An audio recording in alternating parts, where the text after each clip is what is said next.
Bienvenue dans ce nouvel épisode de Raconte-moi les mobilités, le podcast par Cara qui vous invite à réfléchir sur les mutations des systèmes de transport d'aujourd'hui et de demain. Bonjour et bienvenue dans ce nouvel épisode de Raconte-moi les mobilités. Je suis Loïc Lagab, chargé de communication pour le pôle Cara. Cara a récemment rejoint le projet Minasmart, financé dans le cadre des EDIH par l'Union européenne, et qui traite du développement de l'IA et de la cybersécurité dans les process de production et de leurs apports dans les produits finis. Et aujourd'hui, nous allons justement aborder le sujet de l'IA dans les mobilités. Alors, IA par-ci, IA par-là, on entend tout et n'importe quoi à ce sujet depuis des années et encore plus depuis quelques mois. Mais alors, l'IA dans les mobilités, pourquoi et comment l'utiliser ? Pour en parler, nous recevons aujourd'hui deux experts, provenant d'entreprises adhérentes Cara, qui utilisent justement l'intelligence artificielle dans leurs projets. Nous accueillons donc William Levasseur, directeur général adjoint chez Betty, et avec toi, nous avons également la présence de Jérôme Sénéchal, responsable R&D chez Gauzy. Bonjour William. Bonjour. Bonjour Jérôme. Bonjour. Comme chaque épisode, avant de rentrer dans le vif du sujet, on demande aux intervenants une petite présentation pour mieux vous connaître. Donc William, est-ce que tu peux commencer par nous expliquer ton parcours professionnel, l'entreprise Betty et les missions que tu as ? Bien sûr. Alors déjà, je suis ravi d'être avec vous aujourd'hui. Pour me présenter, disons que je baigne dans la mobilité et j'adore la mobilité depuis tout petit. Depuis que je me souviens, je dessine des bagnoles. J'ai commencé ma carrière chez les constructeurs français, Renault puis PSA.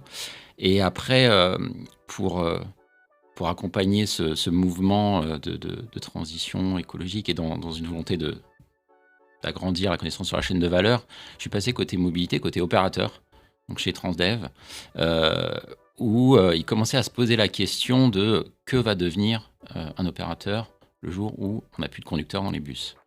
Donc c'était vraiment ce début de réflexion, de savoir quelle est la place de l'opérateur. Donc j'ai accompagné le groupe comme ça pendant quelques années, avec des réflexions passionnantes sur justement le rôle de ces IA, de ces nouvelles technologies dans la mobilité. Et j'ai rejoint Betty en fin 2023, où on s'est retrouvé sur cette vision que finalement, conduire, c'est une chose qui est importante, mais aujourd'hui, les conducteurs ou les conducteurs receveurs de bus font beaucoup plus que de conduire et sont garants finalement de la qualité de service et de la sécurité des passagers. Et c'est tout ce rôle qu'il va falloir, en plus de la conduite, digitaliser et déporter des véhicules. Donc je représente aujourd'hui Betty en tant que DG adjoint, où je couvre particulièrement les périmètres de produits et de technologies, et où on a une mission entre les fournisseurs de véhicules et technologies très globales d'un côté, et les territoires et les opérateurs globaux de l'autre. Donc on va fournir des services et des solutions pour aider ces opérateurs et ces territoires à déployer ces technologies dans leur réseau et pour justement transformer des véhicules qui roulent tout seuls en services de mobilité. Donc concrètement, ça se décline en services pour tout ce qui est mise en projet, dossier d'autorisation et déploiement sur le terrain, vraiment réglage et marche à blanc de ces technologies, et ensuite des solutions logicielles sur le terrain pour valider les véhicules, le démarrage, et pour justement générer des reportings automatiques pour les clients. Et enfin, un gros développement qui nous anime en ce moment, créer une sorte de tour de contrôle pour les flottes de véhicules automatisés, puisque c'est finalement exactement comme des tramways ou des métros. Une fois qu'ils sont automatisés, on a besoin de gérer le service à distance. Merci. Et toi, Jérôme ? Donc bonjour, je suis Jérôme Sénéchal, je suis le directeur recherche et innovation de Safety Tech, de la business unit Safety Tech du groupe Gauzy. Nous sommes basés à côté de Lyon. Donc moi j'ai une formation en traitement d'image, je suis docteur ingénieur en traitement d'image, et j'ai toujours été passionné par la vision, donc le traitement d'image. J'ai fait ma carrière tout d'abord pour du contrôle de produits en défilement, et puis depuis une quinzaine d'années je travaille dans le traitement d'image pour l'embarquer au sein donc de Gauzy. Donc, je suis arrivé au sein de Gauzy en tant qu'ingénieur en électronique embarquée, où j'ai apporté la vision dans des produits très mécaniques, puisque au départ, Safety Tech, c'est une business unit dédiée à l'automotive, mais mécanique, où on réalise des rétroviseurs mécaniques classiques. Et donc, on a apporté de l'électronique, et en une quinzaine d'années, la business unit s'est transformée d'une société purement mécanique à une société mécatronique. Donc, on travaille pour des clients qui sont des OEM, des fabricants de gros véhicules, bus, cars, camping-cars. Et notre objectif, c'est simple, c'est comment améliorer la vision des chauffeurs de ces gros véhicules pour un meilleur confort et une meilleure expérience de conduite, tout en améliorant la sécurité autour de ces gros véhicules. Alors, on a un produit phare qui est le Smart Vision. C'est le remplacement des gros rétroviseurs mécaniques classiques par des caméras à l'extérieur et des moniteurs à l'intérieur du véhicule. Et donc, ce produit permet également de sécuriser l'environnement autour du véhicule par une détection d'usagers tels que les piétons, les cyclistes ou les trottinettes qui sont de plus en plus présents autour des bus dans les villes. Donc aujourd'hui, on a près de 20 000 bus équipés par cette nouvelle solution et on s'apprête maintenant à déployer cette technologie dans les camions. Merci. On va rentrer du coup maintenant dans le sujet de l'IA dans les mobilités. Donc d'abord, qu'est-ce que l'on entend par utiliser de l'IA dans les mobilités ? C'est vrai qu'on pourrait penser à tort que l'IA est égale l'autonomie. Alors pour moi, je pense qu'en fait, c'est une confusion. Et c'est une confusion qu'on entend souvent. Quand on parle d'intelligence artificielle dans les mobilités, beaucoup imaginent tout de suite des véhicules 100% autonomes, alors qu'en fait, ce n'est pas vraiment le cas. En réalité, l'IA, pour moi, elle est largement utilisée de manière plus ciblée. Nous, par exemple, chez Gauzy, on l'utilise pour, comme j'en ai un peu parlé, pour faire de la détection autour des véhicules. Donc, elle va nous aider à détecter des objets, à savoir qu'il y a un piéton devant le véhicule, par exemple, et donc d'envoyer un signal ou d'aider à freiner le véhicule. Donc, c'est des fonctionnalités d'aide à la conduite, oui, mais qui peuvent être utilisées dans les véhicules autonomes et qui vont aider les véhicules autonomes. Mais avant tout, c'est un outil pour moi. C'est vrai qu'on parle énormément d'IA depuis quelques années. C'est vrai que ça veut parfois tout et rien dire. Je pense que l'IA, en effet, prend énormément de formes différentes. Même au-delà du véhicule, finalement, l'IA, c'est presque une couche, quelque chose de transversal, un peu comme l'électricité. Et avec l'IA, comme avec l'électricité, on peut faire plein de choses. On a plein d'applications différentes. Jérôme, tu parlais d'aide à la conduite, de conduite automatisée. Mais même avant ça, ou quand on sort du véhicule, on a des algorithmes de dispatch. On voit tous les jours, pour ceux qui utilisent des services comme Uber, pour dispatcher le bon véhicule au bon endroit, au bon client. On a des IA ou des algorithmes, rien que sur le plus simple de ce qui peut exister, des chatbots pour la relation client sur nos sites pour répondre aux questions les plus simples des clients, des planificateurs de trajets, des optimisateurs de services en fonction de toutes les données qu'on récupère de nos trajets de transport en commun pour essayer de les optimiser, de les améliorer, de les rendre plus efficients.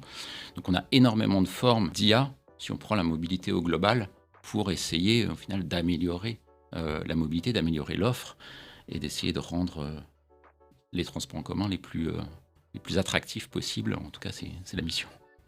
Et du coup, aujourd'hui, quels sont les cas d'usage les plus fréquemment utilisés et en quoi l'IA aujourd'hui est la plus utilisée dans les mobilités ? Alors en effet, il y a beaucoup, c'est ce qu'on disait juste avant, beaucoup d'utilisations concrètes dès aujourd'hui, donc des simples, comme on parlait, quand vous utilisez des applications pour rechercher le meilleur trajet entre à pied, en vélo, en trottinette, en taxi ou en bus ou en tram, en métro, etc. Donc énormément d'applications très très concrètes.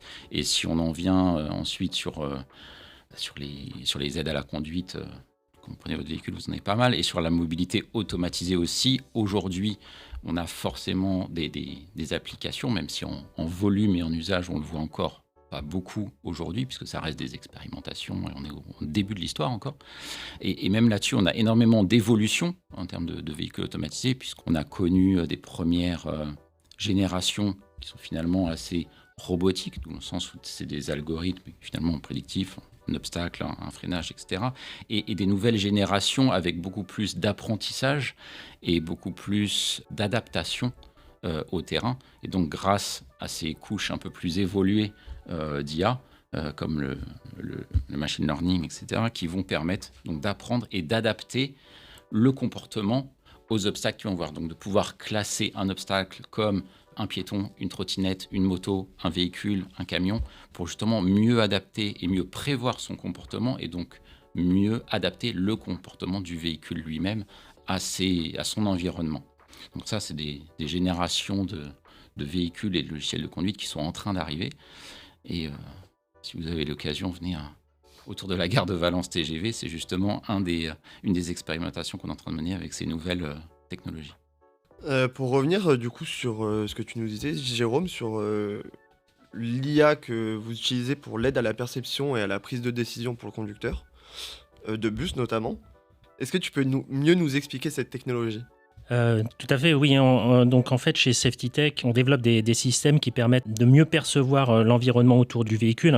J'ai dit qu'on travaillait autour de gros véhicules. Ces gros véhicules, ils ont de nombreux angles morts et il y a ce qu'on appelle nous des VRU, Vulnerable Road User, donc des usagers de la route vulnérables autour du véhicule. Et donc on développe des outils pour aider les chauffeurs professionnels.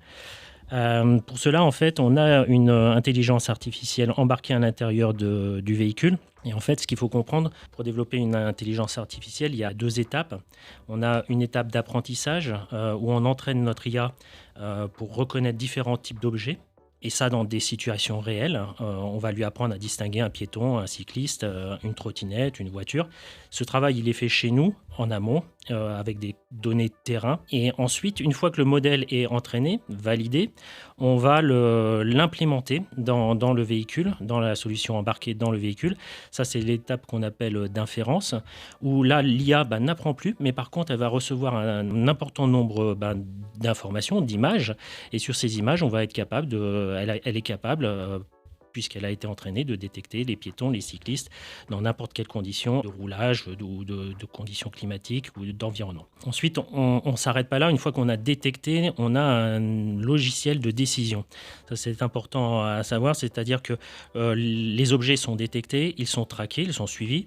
On va également connaître la trajectoire du véhicule et à partir de ces données, on peut estimer des trajectoires de collision, des moments de collision.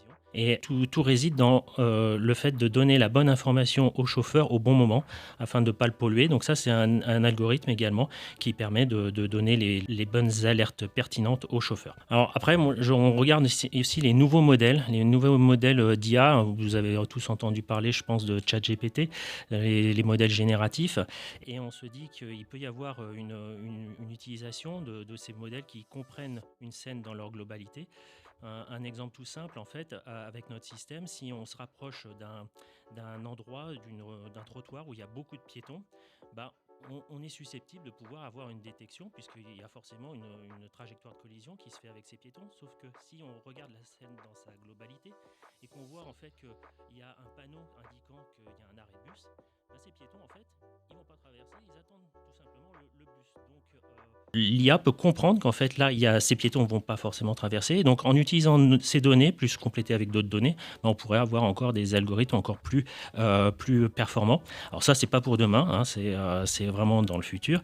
Mais voilà, l'IA évolue très très vite et vers une solution qui pourrait encore mieux aider le chauffeur.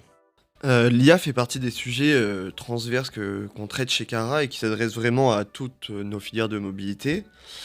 Pour vous deux, quels sont les freins identifiés aujourd'hui au développement de l'IA dans les mobilités ?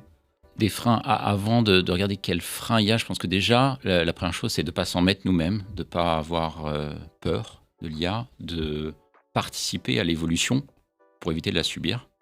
Donc de y aller, de jouer pour participer, comme je disais, mais pour vraiment savoir la spécifier et savoir la guider, donner des règles à ces IA qui vont ensuite nous aider. Puisque c'est vraiment pour moi le but, comme tu le disais Jérôme, l'objectif primaire va être de l'aide, du support, d'essayer de retirer des tâches répétitives ou trop cognitives au conducteur ou au client pour se concentrer sur les décisions, sur les tâches les plus importantes, pour le garder bien concentré. Les freins aujourd'hui, en tout cas dans mon domaine sur la mobilité automatisée, Le seul frein peut-être va être la validation de la sécurité. Parce que sur des aides à la conduite, on a des règles et surtout on a quelqu'un derrière le volant qui est là au cas où. Donc on va chercher du confort, on va chercher de l'assistance, de la performance, peut-être un peu moins de sécurité. Quand on retire la personne derrière le volant, on va chercher la sécurité. Quitte à faire un arrêt alors qu'en fait il n'y avait rien devant, on cherche la sécurité. Et là, les règles de validation finalement change un peu par rapport à tout ce qui était déterministe jusqu'à aujourd'hui, où un obstacle, je freine, point, je ne cherche pas à comprendre ce que c'est, qui c'est, où il va, ni rien, je freine. Là, les règles changent un peu, et c'est vrai que les standards qu'on connaît depuis des décennies sont très bien adaptés pour des systèmes électroniques, sont un peu moins adaptés pour des IA qui apprennent, qui s'adaptent et qui se mettent à jour régulièrement. Donc ça, c'est peut-être le plus gros frein et c'est peut-être une des questions que j'ai le plus régulièrement tous les jours, c'est quoi le niveau nécessaire, c'est quoi le safe enough pour avancer. Donc effectivement, William, je suis tout à fait d'accord avec toi. Nous, de notre côté, on a une problématique, c'est la question aussi des données. Il faut que les données soient fiables, soient bien annotées et surtout représentatives des situations réelles, ce qui n'est pas toujours simple dans des environnements complexes. Donc pour moi, voilà, c'est un des points que je rajouterais, c'est la fiabilité des données qui permettent d'entraîner des IA proprement. À plus grande échelle, où en est l'Europe sur ces sujets? On sait qu'il y a une grande concurrence avec des pays comme la Chine ou les États-Unis. Sur quoi on peut s'appuyer pour avoir des acteurs majeurs dans les années à venir? Alors, c'est vrai que l'Europe évolue dans un contexte mondial qui est assez concurrentiel. On a les États-Unis qui vont développer, qui avancent très vite sur des modèles, on va dire, fondamentaux et des applications grand public. Et la Chine, elle, qui pousse plutôt fort sur l'industrialisation et le déploiement à grande échelle. L'Europe, quant à elle, elle a 2 points forts. Pour ma part, je pense que c'est une approche plutôt industrielle et également la mise en place d'un cadre de confiance. On entend parler de l'IA Act qui vise à réguler l'utilisation de l'intelligence artificielle dans l'Union européenne. Donc ça, c'est important. On a également un vrai réseau d'acteurs engagés, des pôles de compétitivité, les laboratoires, les écosystèmes comme Cara en sont un bon exemple. Ils permettent de mettre en lien entre la recherche, donc la recherche sur des applications type IA et les applications terrain. Donc ça, c'est quelque chose qui est important et c'est en structurant des partenariats solides et en misant sur des cas d'usage concrets qu'on pourra toujours rester dans la course. Et au-delà des problématiques géopolitiques, quels sont les enjeux techniques à suivre pour déterminer les forces de demain, justement? Si on se détache des enjeux politiques, effectivement, les vraies questions à se poser sont d'ordre technique et dans le cas de l'IA embarquée dans les véhicules, elles sont nombreuses. Un des premiers défis, c'est le traitement embarqué en temps réel. Dans notre cas, l'IA, elle doit fonctionner dans un environnement contraint, avec très peu de latence, des puissances de calcul limitées et souvent sans connexion au réseau fiable. Ça oblige donc à repenser les architectures véhicules et on ne peut pas transposer ce que l'on a développé sur un PC, sur la table, dans le cloud, directement comme ça dans un véhicule qui a des ressources de traitement limitées, bien que les technologies évoluent très vite dans ce domaine-là. Il y a également la question de la robustesse face à l'imprévu. Tu en parlais, William. Un bon système, ce n'est pas celui qui fonctionne seulement quand tout se passe bien, comme c'est prévu. C'est aussi celui qui résiste aux cas marginaux, dans les conditions extrêmes, au comportement inattendu. Et donc, il ne doit pas faire n'importe quoi. Donc, je pense qu'en fait, les forces de demain seront celles qui seront conjuguées à la fois la performance technique, la fiabilité terrain et la qualité d'interaction également aussi avec l'utilisateur, puisqu'il faut que les informations soient bien remontées au chauffeur et qu'elles soient le plus pertinentes possible, comme je l'ai expliqué. Nos chauffeurs, enfin en tout cas dans notre cas, les chauffeurs professionnels, ils ne veulent pas être embêtés par des alertes intempestives. Il faut vraiment leur donner la bonne information au bon moment. Et ça, c'est ce qui est relativement important. Et pour compléter, c'est vrai qu'on a en effet, tu as raison, on a des champions, ou en tout cas des champions de la communication côté US et Chine, mais il y a beaucoup d'acteurs super importants en Europe et en France. Je pense à Gauzy qu'on a avec nous aujourd'hui, qui fait des solutions super intéressantes. je connais aussi 22, qui est un instructeur super important et super intéressant pour tout ce qui va être analyse d'image. Et c'est des cas qui sont très applicatifs et très utiles tout de suite pour, donc on le disait, remplacer des tâches répétitives qu'on n'est même pas capable de gérer aujourd'hui par la quantité d'infos à traiter. On veut surveiller tout ce qui se passe dans un bus ou dans un tram, dans un métro ou dans une station. On ne peut pas mettre une personne en permanence devant chaque écran. C'est juste pas faisable. Donc on va être là encore une fois pour détecter automatiquement et prémâcher ces tâches répétitives qui ne sont pas faisables parce qu'on n'a pas la quantité de Dieu nécessaire pour faire tout ça. Et je pense que justement, du coup, on a des enjeux locaux d'adaptation de ces IA qui sont parfois très globales. Quand tu parles d'IA des US ou de la Chine, nous, quand on va les utiliser dans les véhicules qu'on opère, quand elles arrivent, c'est comme si on prenait un conducteur californien ou un conducteur chinois et on le met en territoire périurbain ici en France. Ben non, c'est pas la même façon de conduire. Donc on a ce rôle de créer cet intermédiaire, ce lien, ce rôle aussi de spécificateur pour cadrer cette IA, la cadrer aux contraintes locales, qu'elles soient réglementaires, qu'elles soient simplement comportementales, pour s'adapter, encore une fois, à nos territoires. De ton côté, William, tu nous l'as expliqué, Betty exploite donc sur des parcs d'activités des navettes autonomes utilisant de l'IA. Sur quelles briques technologiques vous faites justement appel à l'IA ? Donc en effet, depuis un bon mois maintenant, on opère un service expérimental avec 2 navettes automatisées sur la zone d'activité de Rovaltain, autour de la gare de Valence TGV. Donc c'est un parc d'activité, c'est en route ouverte, c'est pas un parc fermé. Et on a en effet plusieurs applicatifs concrets de l'IA. Donc on en parlait tout à l'heure sur la conduite, évidemment, où on est sur des technologies qui comprennent leur environnement, classent chacun des objets dans leur environnement et vont pouvoir anticiper le comportement, que ce soit d'un piéton sur le trottoir pour anticiper éventuellement qu'il va vouloir venir sur la voie pour traverser, ou d'une voiture qui est en train de faire un demi-tour, etc. Donc il va vraiment adapter. Donc là, il y a une claire utilisation de l'IA dans la partie logicielle de conduite.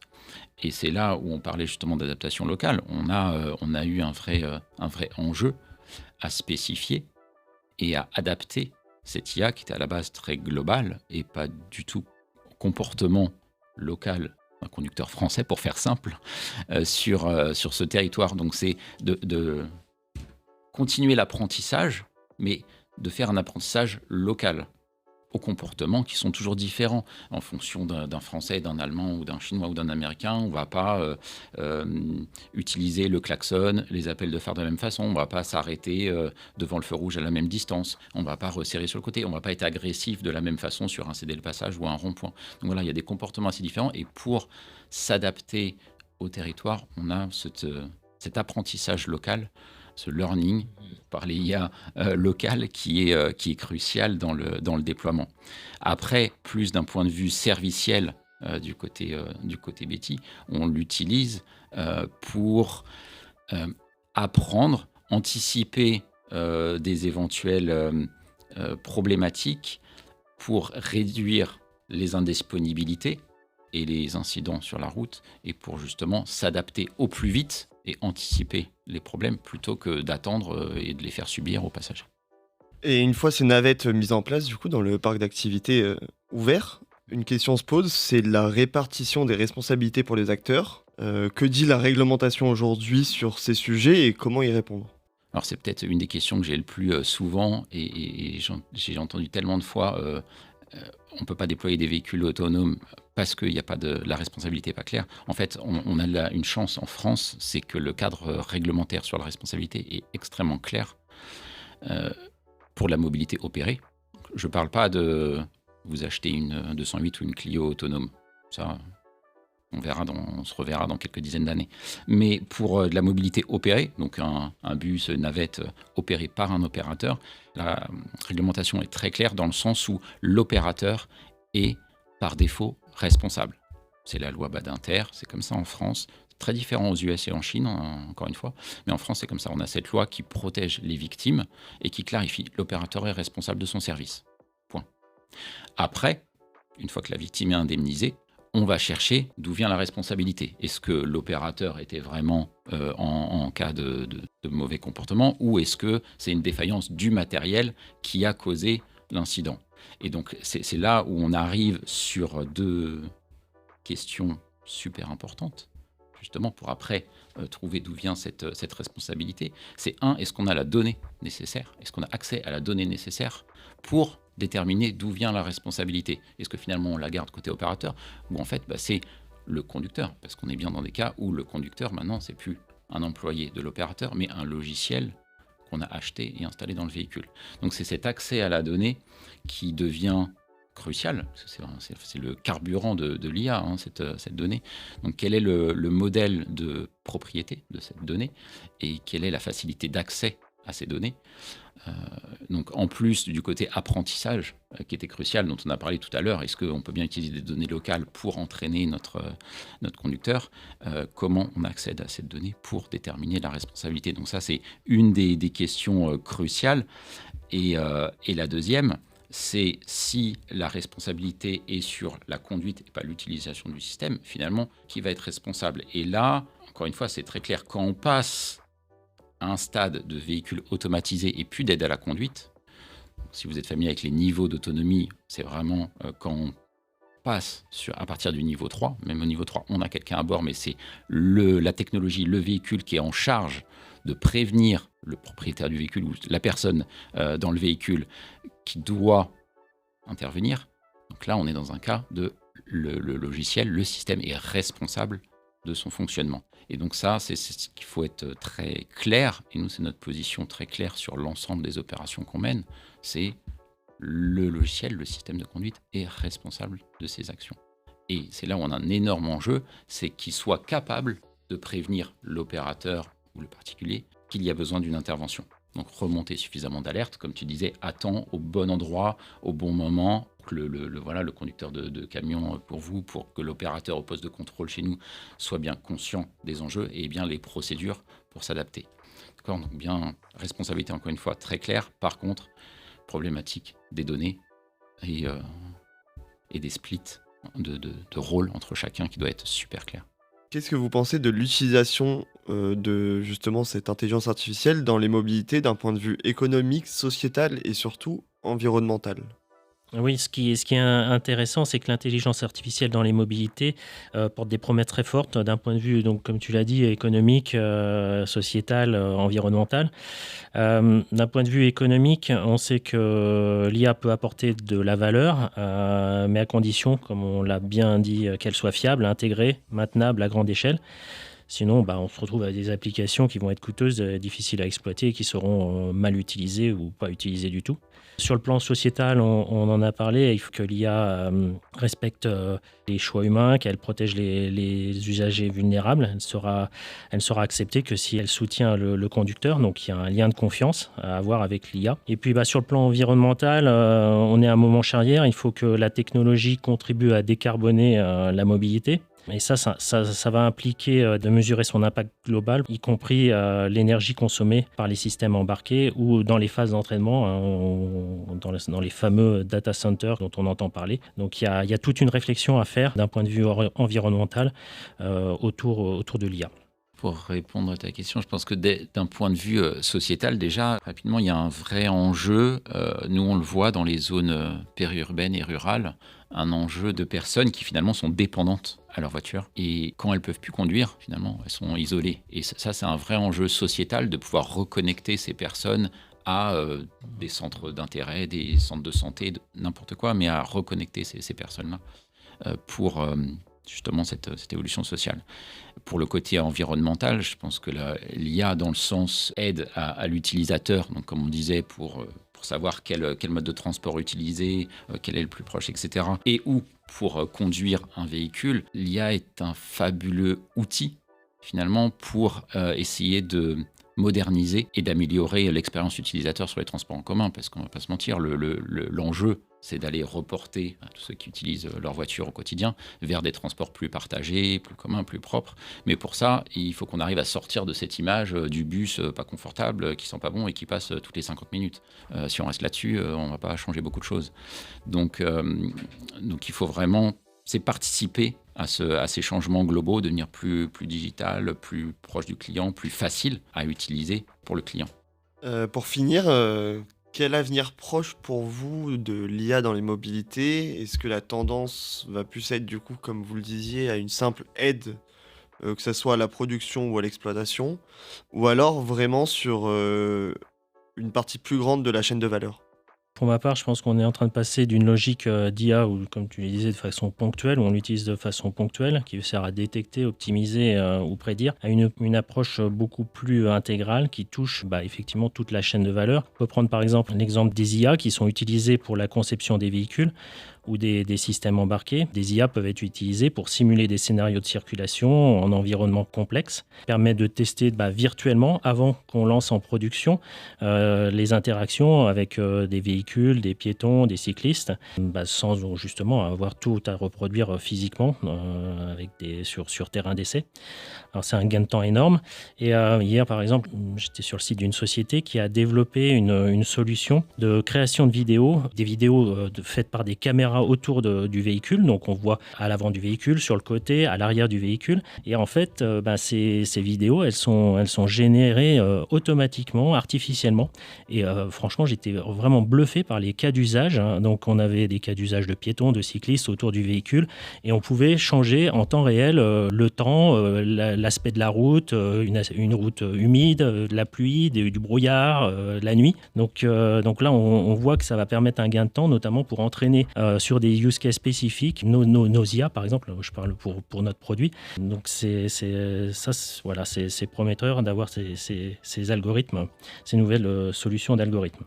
Et je suis complètement sur la même ligne. Je pense qu'on est plus du tout juste sur des petites aides, mais vraiment on a aujourd'hui des applications sur l'ensemble de la chaîne de valeur. Pas pour que l'IA remplace tout le monde ou fasse tout, clairement, je ne vois pas comme ça, mais aide l'humain à se concentrer encore une fois sur les tâches et les décisions critiques, toutes les tâches répétitives, assistées et aidées par des IA pour qu'on puisse prendre les bonnes décisions au bon moment. Je pense que c'est vraiment là où on a des vraies aides.